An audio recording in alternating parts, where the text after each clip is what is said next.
Alain, propos d'un Normand. Chacun est guerrier. Oui, même la plus faible femme. Non tant par les actions que par l'inébranlable volonté. L'ennemi se hâte. Il voudrait faire entendre son canon jusqu'à la capitale après avoir meurtri les provinces du Nord. Cela pour terminer la guerre, non point certes par l'extermination des hommes de chez nous, mais par l'ascendant pris, la terreur imprimée. Or, la terreur est comme un élément en molécule. Chacun contribue, s'il s'abandonne, à la répandre, à l'entretenir. Le plus faible a ce privilège, si l'on ose dire, de détenir dans son cœur et dans son ventre un peu de la terreur commune. Absolument comme dans un choléra ou une peste, chacun est comptable de la santé commune. Et l'on se préserve de choléra et de peste par des précautions matérielles. Chose étrange, les hommes ont appris plus lentement encore leur pouvoir sur leur passion que leur pouvoir sur leur maladie. Et ce n'est pas une idée assez répandue que celle-ci.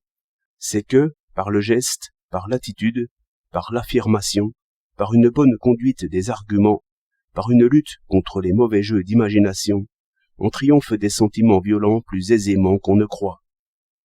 Mais il n'y a rien de plus dangereux que si l'on se laisse aller aux émotions, sans rectifier, sans gouverner. Une des idées les plus anciennes parmi les hommes, c'est que les émotions nous viennent d'une source mystérieuse. Idée assez explicable, puisque mes émotions commencent par m'envahir tout entier, avant que j'en connaisse les causes. Pourquoi résolu à un moment, hésitant à l'autre? Cette force qui se joue en moi, c'est moi et ce n'est pas moi. Le mal vient de moi et je n'y peux rien. Ce mal d'esprit est ce qui a fait croire à la magie.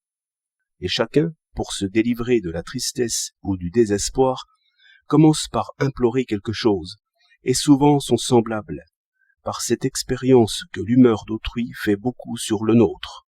Et cela du moins n'est pas faux, si l'on cherche un vrai ami plutôt qu'une sibylle. Mais ce que ton ami peut sur toi, tu le peux sur toi-même. Et ce que ton ami fait pour toi, tu peux le faire pour lui.